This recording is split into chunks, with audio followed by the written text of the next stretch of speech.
At 67, a quiet morning in Columbus can look ordinary. 2 eggs in a skillet, toast on a plate, coffee beside the newspaper. Yet the more important story may begin after breakfast. A grocery bag feels slightly heavier than it used to. Getting up from a low chair takes more effort. A familiar flight of stairs suddenly asks more from the legs. Changes like these do not prove that someone is losing muscle, and they should not be blamed on age alone. But they can remind us that muscle health deserves attention as the years pass. Aging is accompanied by gradual changes in muscle mass, strength, and the way the body responds to food and activity. That is why the question is bigger than, am I eating a protein food? Protein supplies, amino acids, the body uses to maintain and repair tissues. But one breakfast cannot tell us whether the whole day supports healthy aging. Total food intake, physical activity, sleep, medical conditions, medications, and individual needs can all change the picture. For our 67-year-old shopper, the investigation starts not by throwing away the eggs, but by asking a better question. What does enough protein actually look like across real meals, in real portions, for a real older adult? That question will take us from the breakfast plate to the grocery aisle and reveal why a protein number printed per 100 grams can tell only part of the story. That brings us back to the 2 eggs on the breakfast plate. Eggs are not the problem. They provide high-quality protein, essential amino acids, and other nutrients, making them a practical choice for many older adults. The mistake is assuming that eating 2 eggs automatically means the protein question has been solved for the day. Instead of judging breakfast by one familiar food, look at the entire plate and then at everything eaten from morning to evening. A meal may contain a good protein source and still contribute less protein than someone expects, while another meal can combine several modest sources into a more substantial total. This becomes increasingly relevant with age, when maintaining muscle depends on more than simply finding the food with the biggest protein number. Portion size, overall energy intake, protein quality, activity level, and individual health needs all matter. So our 67-year-old shopper does not need to push the eggs aside. He needs to understand what they contribute and what may be missing around them. And that changes the investigation. Instead of asking which food can beat eggs, we can walk into the grocery aisle and ask something far more useful. When the serving sizes people actually eat are compared, which foods genuinely add meaningful protein to a normal day? The answer is where the numbers start becoming surprisingly different. That question leads us beyond the breakfast aisle and toward a food that looks far less impressive at first glance: chickpeas. In American kitchens, they may show up as hummus beside sliced vegetables, tossed into a salad, simmered in soup, or roasted for a simple snack. Chickpeas provide plant protein along with fiber and several useful micronutrients, but their real value is not that they somehow restore lost muscle. It is that they offer another practical way to diversify the protein sources in an everyday diet. This distinction matters. A serving of chickpeas should not be compared with eggs simply by choosing whichever food has the larger protein number per 100 grams. The amount people actually eat, what accompanies it, and how that meal fits into the rest of the day provide much more useful context. For our shopper, that means a scoop of chickpeas might become part of a grain bowl at lunch or a hearty soup at dinner rather than a magical replacement for breakfast eggs. Their fiber can also make them a filling addition to meals, although people who are not accustomed to legumes may prefer to increase portions gradually. And chickpeas reveal the next clue in our grocery investigation. Some foods contribute more than protein alone. But if amino acid quality also matters for aging muscle, another grain-like food on the shelf raises an even more interesting question.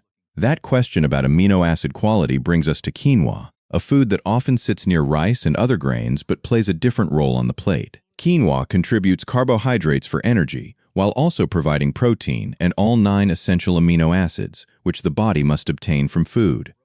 That does not make quinoa a muscle-building shortcut, nor does it mean it should replace eggs, fish, dairy, soy, or other protein sources. Its value is more practical. It can help build a varied meal when combined with foods such as vegetables, beans, seeds, or another protein source. For our 67-year-old shopper, a warm quinoa bowl at lunch may matter less as a single superfood and more as one piece of the day's daily nutrition. This is also where our grocery investigation exposes another problem with dramatic protein rankings. A cooked food contains water, and the amount people actually serve themselves can differ greatly from the 100-gram figures used in online comparisons. So instead of promising that quinoa will increase leg strength by a specific percentage in a few weeks, a claim that would require verification, we can ask a more useful question. How much protein does a realistic serving contribute to this meal, and what else is on the plate? That question takes us to a smaller food next, where the protein number looks impressive, but serving size changes the story again. That smaller food is the pumpkin seed, and it exposes one of the biggest traps in protein comparisons. On a nutrition chart, pumpkin seeds can look remarkably protein-dense. They also provide magnesium, zinc, iron, and unsaturated fats, nutrients that contribute to normal functions throughout the body. But now look at the grocery cart instead of the chart.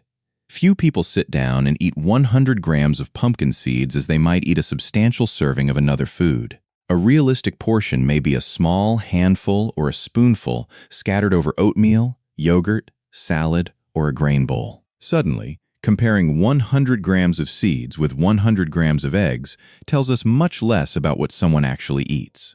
For our shopper, this is an important discovery. Protein density is useful information, but serving size gives that number meaning. Pumpkin seeds can add protein and nutritional variety to a meal, but they should not be presented as a treatment for muscle loss or as a food proven to reduce muscle inflammation by a dramatic percentage without reliable evidence. The better approach is surprisingly simple. Look at protein per realistic serving, then consider the entire meal. And once we do that, another question emerges. What happens when the next protein source is not merely a seed, but a fermented whole food with a very different amino acid profile? That question leads us to tempeh, a fermented soy food that brings a different kind of protein to the grocery cart. Made from whole soybeans, tempeh provides plant protein along with essential amino acids, and its firm texture makes it easy to use in meals that might otherwise rely on meat. For our 67-year-old shopper, this is where the investigation becomes less about finding a winner and more about building variety. Tempeh can be sliced into a stir-fry, added to a grain bowl, tucked into a sandwich, or served alongside vegetables. In each case, the useful question remains the same. How much protein does the portion on the plate actually contribute to the entire meal? Fermentation is another interesting part of tempeh's story, but it should not be turned into a promise that eating fermented soy will preserve a specific percentage of muscle or dramatically change strength. Research on nutrition, the gut microbiome, and healthy aging is complex, and individual outcomes cannot be predicted from one food alone. What tempeh does offer is another practical option for people who want to vary their protein sources rather than depending on eggs, meat, or any single food every day. But the next aisle complicates our protein puzzle again, because some foods can display enormous protein numbers while the amount people actually eat is surprisingly small. Those surprisingly large numbers become especially important when we reach spirulina and hemp seeds. On paper, both can look like protein heavyweights, and spirulina in particular may appear remarkable when nutrition is listed per 100 grams.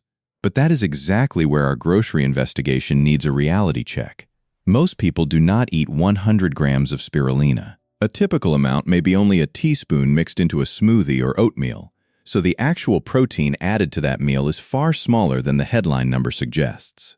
Hemp seeds are easier to eat in larger portions and can contribute protein, unsaturated fats, and other nutrients when sprinkled over yogurt, oatmeal, salads, or vegetables. Still, neither food should be treated as a shortcut for rebuilding aging muscle. Claims that a small daily amount can quickly increase strength, accelerate recovery, or protect a specific amount of muscle require much stronger evidence than a dramatic nutrition comparison. For our shopper, the lesson is becoming clearer. The highest number on a label is not necessarily the most meaningful number on the plate. What matters is the portion actually eaten and how it fits into the whole day's diet. And the next food pushes that lesson even further because its protein concentration is genuinely high. But there is an important reason it will not belong on everyone's plate. That important exception brings us to seitan, a dense plant-based food made primarily from wheat gluten. Unlike seeds or powders that can look impressive only when compared per 100 grams, seitan can serve as a substantial protein component of an actual meal. Its chewy texture allows it to work in stir-fries, sandwiches, grain bowls, or grilled dishes, giving people who eat plant-based foods another way to diversify their protein choices. But this is also where our investigation reveals why no protein ranking can work for everyone. Because seitan is largely wheat gluten, it is not appropriate for people with celiac disease and may also need to be avoided by those who have been medically advised to follow a gluten-free diet. And while its concentrated protein content can make it useful for some people, that does not prove that seitan itself will preserve a specific percentage of lean muscle in older adults. Claims such as 21% more lean muscle require reliable evidence before they should guide health decisions. For our shopper, the lesson is now broader than protein alone. A food has to fit the person, not just the nutrition chart.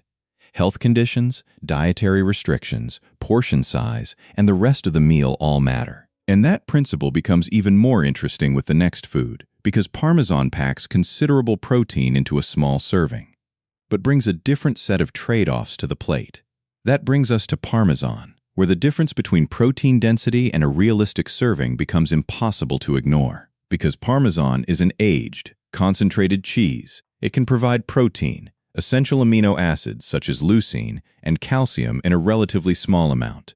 A little grated over roasted vegetables, an omelet, soup, or a grain bowl can add both flavor and nutrition without turning cheese into the center of the meal. But a high protein value per 100 grams does not mean eating 100 grams is the best choice. Parmesan can also contain substantial sodium and saturated fat, so portion size and individual health needs matter. This is why claims that its amino acids are absorbed a specific percentage better than those from meat, or that a certain serving automatically reaches a muscle-building threshold, should not be treated as established facts without reliable evidence.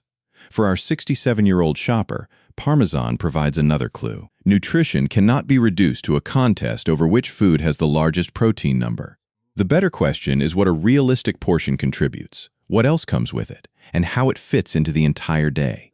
And now only one major puzzle remains. If concentrated foods can dominate a protein chart simply because much of their water has been removed, what should we make of an even more concentrated food like dried fish powder? And that brings us to dried fish powder, the food that looks almost unbeatable when protein is measured by weight. Removing water naturally concentrates nutrients, so a dried fish product can appear dramatically higher in protein per 100 grams than eggs or many fresh foods. But that does not make it a secret solution for aging muscle. Claims that dried fish powder can produce a specific increase in lean muscle within 10 weeks, especially without changes in exercise, should not be presented as established fact without strong evidence. More importantly, our journey through the grocery store has revealed something far more useful than a winner. There is no single food that guarantees stronger muscles after 60. Eggs can remain on the breakfast plate. Fish, dairy foods, soy foods, legumes, seeds, and other protein sources can all contribute depending on realistic portions, dietary preferences, activity, and individual health needs. So when our 67-year-old shopper returns home, those same 2 eggs no longer look inadequate or magical. They are simply one piece of a larger protein puzzle. The goal is not to find a food that beats them, but to build meals that make sense across the entire day. And perhaps that is the most valuable question to carry into tomorrow's breakfast. Not, what is the highest protein food? But what combination of food, movement, and daily habits can help me support my strength for the years ahead?